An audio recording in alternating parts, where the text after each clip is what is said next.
नमस्कार दोस्तों, उम्मीद है आपकी पढ़ाई बहुत अच्छी चल रही होगी। पीटी 365 के लेक्चर में ये हमारा दूसरा वीडियो है।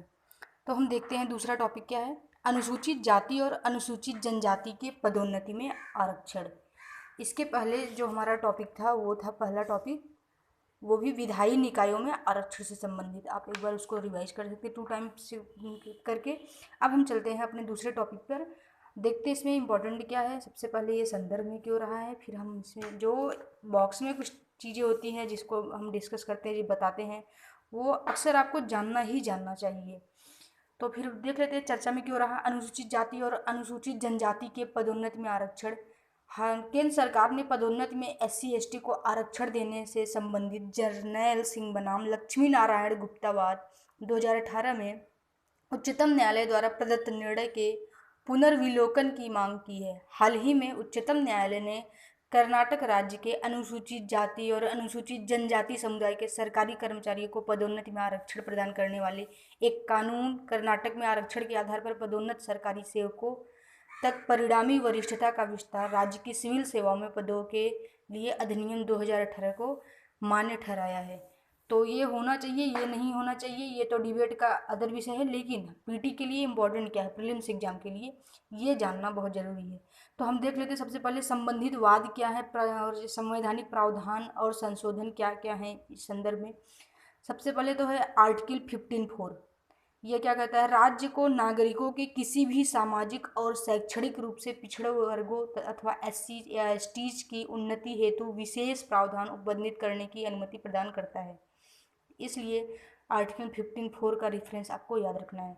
और 16(4) भी क्या कहता है, इसके अनुसार यदि SCs एवं STs हेतु आरक्षित पदोन्नति वाले पद रिक्त रह जाते हैं तो उन्हें उत्तरवर्ती वर्षों में भरा जा सकता है। यह सुनिश्चित करता है कि इंदिरा साहनीवाद के तहत निर्धारित 50% आरक्षण की अधिकतम सीमा इन रिक्त पदों पर उत्तरवर्ती वर्षों में की जाने वाली भर्तियों पर लागू नहीं होंगी। इसके संदर्भ में एक बहुत ही इम्पोर्टेंट है आर्टिकल 335। ये क्या कहता है, वर्णित करता है कि संघ या राज्य के कार्यकलाप से संबंधित सेवाओं और पदों के लिए SCs एवं STs के सदस्यों के दावों का प्रशासन की दक्षता बनाए रखने की संगत के अनुसार ध्यान रखा जाएगा। संक्षेप में याद रखना होगा बस इतना, आर्टिकल 335 प्रशासन की दक्षता बनाए रखने के संदर्भ में। और फिर हम जानते हैं इंदिरा साहनीवाद 1992। ये क्या है, उच्चतम न्यायालय ने यह निर्धारित किया कि आरक्षण नीति को पदोन्नति तक विस्तारित नहीं किया जा सकता है। इस वाद में यह बात बताया गया था। अब हम जानते हैं 77वें संविधान संशोधन द्वारा आर्टिकल 16 में खंड 4A अंतः स्थापित किया गया, जो राज्य को SCs एवं STs के लिए पदोन्नति में आरक्षण से संबंधित विधि निर्माण हेतु सक्षम बनाता है। 1990 के दशक में न्यायालय ने पदोन्नत होने पर अनारक्षित प्रत्याशियों की वरिष्ठता को पुनः उन SC या ST प्रत्याशियों के अनुरूप बहाल करने का प्रावधान कर दिया। उन्होंने अपने अनारक्षित समकक्षों की तुलना में शीघ्रता में पदोन्नति प्राप्त की है। हालांकि 85वें संविधान संशोधन अधिनियम 2001 द्वारा SCs एवं STs के उत्थान हेतु परिणामी वरिष्ठता के सिद्धांत को पुनः लागू किया गया। तो इसके संदर्भ में बस ये आपको पढ़ के जानना है, लेकिन इम्पोर्टेंट इतना है कि आपको आर्टिकल याद रखना है। और जो 77वां संविधान संशोधन और 25वां जो संविधान संशोधन है, इसका थोड़ा सा रेफरेंस याद रखना है। तो फिर हम देखते हैं अब आगे कुछ इसके संदर्भ में और भी पृष्ठभूमि क्या है और अन्य विवरण जान लेते हैं। इसके संदर्भ में जो पृष्ठभूमि है वो है M नागराज बनाम भारत संघवाद 2006। देखिए ये क्या है, 2006 में एक उच्चतम न्यायालय के द्वारा जो निर्णय आया था, अनुसूचित जाति और अनुसूचित जनजाति के लिए पदोन्नति में आरक्षण के विस्तार संबंधी राज्य के निर्णय को वैध ठहराया था, किंतु उसने यह भी निर्देश दिया था कि राज्य द्वारा इस हेतु निम्नलिखित 3 मापदंडों के आधार पर प्रमाण उपलब्ध कराया जाने चाहिए। इस तरह से संदर्भ का थोड़ा सा सेंटेंस, अगर रिजर्वेशन के संदर्भ में कुछ भी अगर कथन बनाता है तो उसमें ये भी लिख देता है, वो लिख सकता है कि ये कथन बना सकता है कि एम नागराज बनाम भारत संघवाद में SC STs के लिए आरक्षण के पदोन्नति में आरक्षण के प्रावधान को रिजेक्ट किया गया था या फिर वैध ठहराया गया था। तो उसमें याद रखना है कि ये वैध ठहराया गया था, किंतु इसने यह भी निर्देश दिया था कि राज्य द्वारा इस हेतु निम्नलिखित 3 मापदंडों को आधार प्रमाण उपलब्ध कराए जाने चाहिए।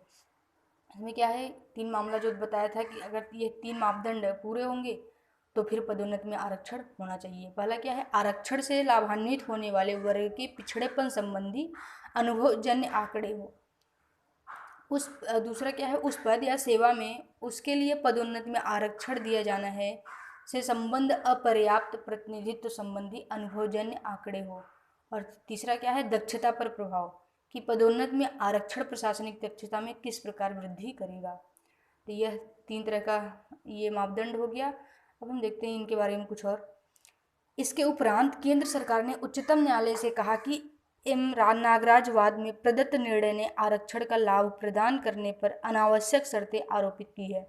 उसके बाद जर्नैल सिंह बनाम लक्ष्मी नारायण गुप्ता वाद 2018 में उच्चतम न्यायालय ने अनुभवजन्य आंकड़े एकत्र करने की आवश्यकता के बिना सरकारी नौकरियों में SC और ST को पदोन्नति में आरक्षण देने की अनुमति दी।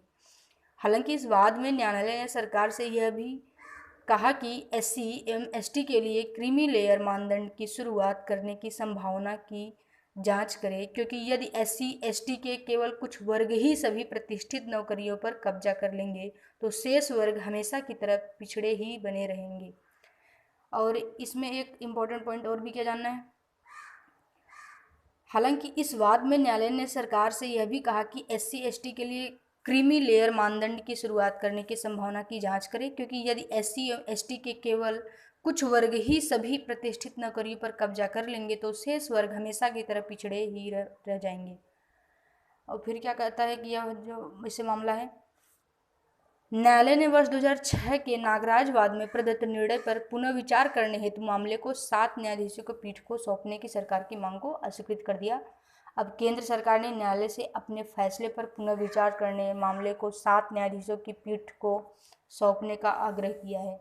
हम इसके संदर्भ में एक जो PCS के लिए भी इम्पोर्टेंट हो जाता है, जानते हैं क्रीमी लेयर का कॉन्सेप्ट क्या है। इंदिरा साहनीवाद 1992 में इस अवधारणा की उत्पत्ति हुई।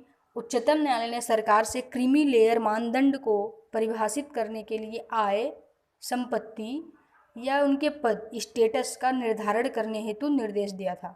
वर्तमान में आरक्षण हेतु क्रीमी लेयर मानदंड अन्य पिछड़ा वर्ग OBC के लिए लागू है। यहाँ से एक कथन स्टेटमेंट बना सकता है कि वर्तमान समय में क्रीमी लेयर SC ST के लिए है, अन्य सभी के लिए है, लेकिन आपको याद रखना है यह सिर्फ और सिर्फ OBC के लिए है।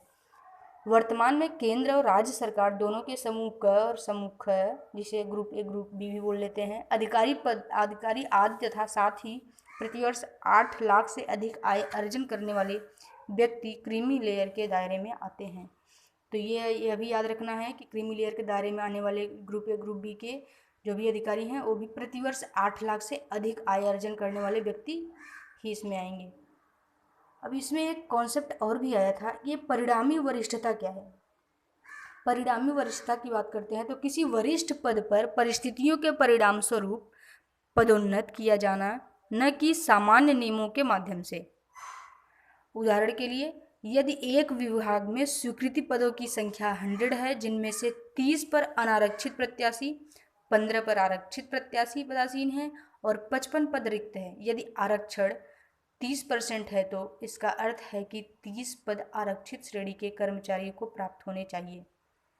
ऐसे में यदि एक आरक्षित श्रेणी का कर्मचारी एक सामान्य श्रेणी के कर्मचारी से कनिष्ठ है, किंतु एक वरिष्ठ पद पर आरक्षित श्रेणी के लिए रिक्ति जारी की गई है, तो इस स्थिति में आरक्षित श्रेणी के कर्मचारी को वरिष्ठ माना जाएगा और सामान्य श्रेणी के कर्मचारी की तुलना में पदोन्नत किया जाएगा। तो इसका PDF लेकर के आप रिवाइज कर सकते हैं, देख सकते हैं। और इसके आगे तीसरे टॉपिक चलेंगे तो वीडियो लंबा हो जाएगा, तो हम छोटा छोटा वीडियो ही बना के डालेंगे जिससे आप आसानी से रिवाइज कर सकें, उसे 2 टाइम्स करके 2-3 बार देख सकें। तो इसकी वीडियो में इतना ही। Thank you so much.